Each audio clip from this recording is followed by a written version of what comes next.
Hey guys, this is Matt for Creative. Today we're taking a look at the 7Artisans tiny lens. In a second you'll be able to see it because right now we're actually filming with it. This is a f6.3 lens. It's 18 millimeters. It is extremely tiny. You'll see here in a sec, but I just wanted to show you how this looks. This is currently with an EFM Canon mount. This is the M6 Mark II. I have lights around me. This is a manual focus lens, so I have it kind of on me right now, but this is the quality.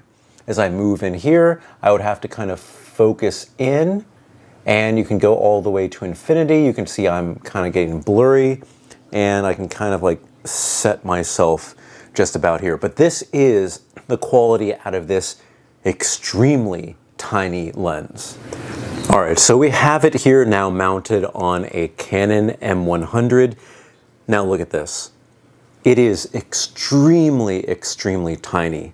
It is almost perfectly flat against the body. It's like having a lens cap, and it is just extremely small. Now, what I really compare this to is my favorite small lens, which this is the Canon, what is it? What is it? This is the Canon 22 millimeter f2. This is one of my favorite lenses outside of this giant one that we're filming on, but this is perfect for just going out. There's no stabilization in this. This is autofocus. This one is not autofocus. But if you've ever used this one, I'm going to show you a quick comparison because you'll think, okay, yeah, this is small, but this one is also small too. I have the silver one so you can actually see the difference in size here. And actually, let's see, we have the same camera. I'm going to take this one off and we'll hold these just side by side so that we can see the true difference of these lenses. So we have the 7Artisans, and here is, oh, it makes this thing look gigantic. And in itself, this is a tiny lens. Now this does have a little like finger rest here, so just don't mind that. But here, this is kind of how, like, look at that comparison. It is extremely shallow. Sorry, I just want my eyes to be seen because it'll start training on my eyes instead of the cameras. Look how small that is.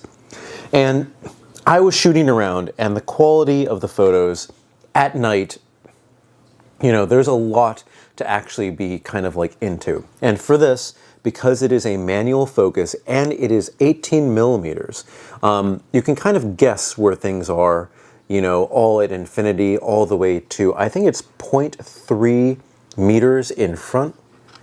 What is that, 0.3 inches? But you can see right here at the top, this is as close as you can get, and this is all the way to infinity.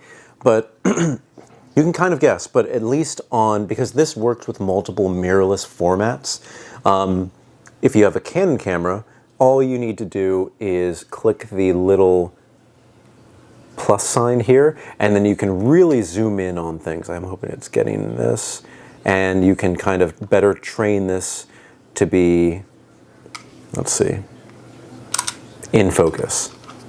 Wow, that's got to be extremely blown out. So I would say there's not a huge amount of difference between having this be wide, well, not even wide open because it's a fixed aperture, but just in terms of the shallowness of it kind of focusing, there's not a huge amount of difference. I've taken a few shots, and again, it's been a little bit blurry when at infinity, unless you get that perfectly right, but with this little magnifying feature, it really does help out a little bit more. But just the size of it, incredibly small.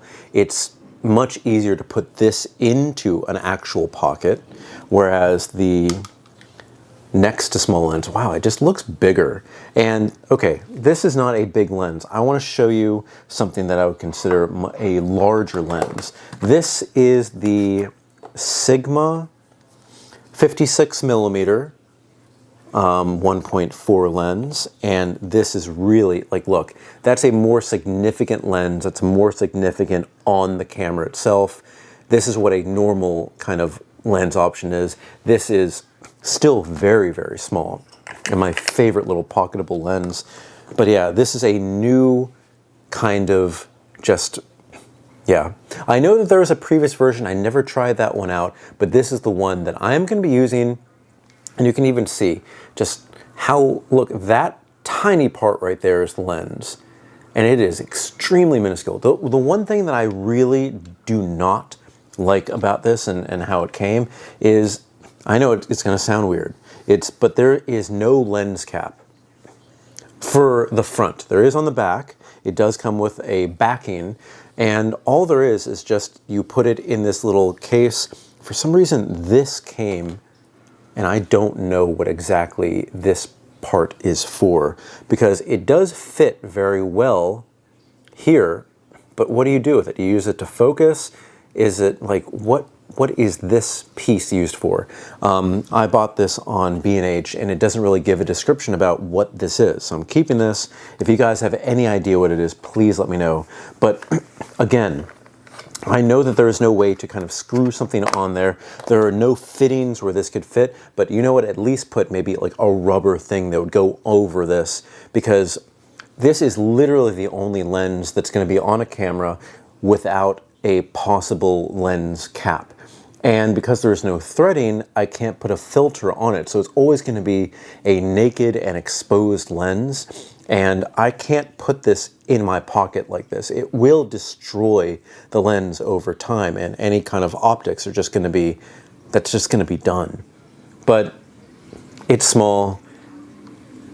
I think it's a very interesting lens and something I definitely want to try out. It's, again, like a tiny little pinhole. I can't imagine. I think it looks great on the camera too. It matches it. It is made of metal, and guess how much this lens costs? This is $59 for a lens for a tiny little camera. Again, no stabilization inside, and it does count this as a manual focus lens. So you have to set your camera to fire without a lens on it. And this goes for all manual lenses, at least on Canon EFM. If you have a camera with digital stabilization, this does not. But if you have one, the digital stabilization does not work with it. It just does not work. So, because I guess there's no contacts to actually work with it to know what the lens is. So unfortunately, no stabilization of any kind can be used with this. And it's a little bit annoying, but you know, you kind of know what you're getting. These are more, I would say, photography lenses than video lenses. For the longest time, I really was into lenses that could be dual use. Like this one was an extreme portrait lens, 56mm, but at least it worked with stabilization in the camera, and it just kind of worked out. But I've kind of been moving towards more manual focus lenses. These are now one of my favorites here, the f.95 50mm and 35mm. They see in the dark, but again, no stabilization. So when I kind of want to do something with video, I can't do it handheld. You saw here at the beginning how it looked, and I thought that the quality was pretty good. Let's go back to that lens. So we're back here with the lens. Again, I have it focused right on me. I think like there is a little bit of background blur at this distance. By the way, the lens I was using before is a 16mm f1.4 Sigma lens, my favorite video lens. But this one is not bad at all. It's still it's still able to use the same amount of light that I use with this very special, my favorite video lens. I think it just does a great job. I think it's exactly what you need if you really want to work with a super flat camera for photography.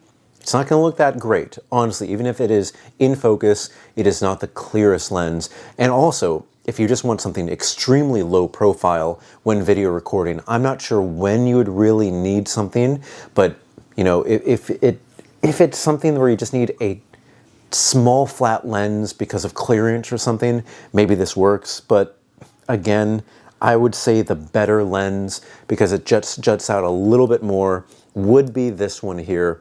Again, this is a 20mm instead of an 18mm, and this is an f2 instead of an f6.3. So again, this does better in low light, this one does not, but we have 3 little LED lights on me, and it seems to be doing great. Let's get close again. Let's see how much background blur we can actually get. I'm getting pretty close to this. Let's see, my eyes are in focus now. We get, and I guess even if I move out of the way, it's kind of blurry. Yeah, it's kind of blurry. And maybe you're not super into a very blurry look. And maybe you're into something more like this, then this is perfect for you. But please let me know, what are you going to use this for?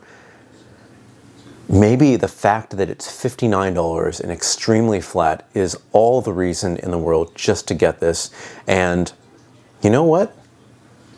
Now that I think about it, I recently said vlogging is dead. I do believe that vlogging, the walking, the stabilization needed for all that, that's kind of like done. There are certain people that do that and do that well, maybe for traveling, but if you're in one city, you kind of don't need to do it.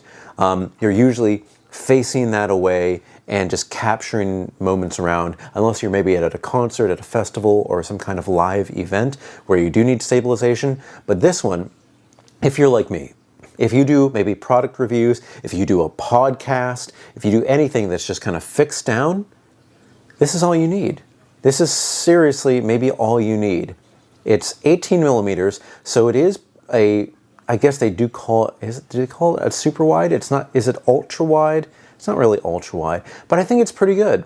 You set this at the focus, you kind of just leave that for the entire time. You don't really move too much. And let me think about this. If you just got an M100, which they don't make these new anymore, they are used cameras and they shoot 1080p. They shoot really, really well if you ask me. And you get this lens, then your setup is like maybe $200 for the body of the camera and then $59 for this. Then you're set, because this one usually goes for about $200. And that could be a little bit much for people that are just trying to get better picture quality. And something I've been doing is I've been teaching my friends, and even people who are not my friends, about like starting their own YouTube career, social media career, and actual like small businesses. And they're like, what camera do I use? So what I always push people to is the best camera that they can afford for this. The one that I recommend to everybody is this one, the Canon M6 Mark II.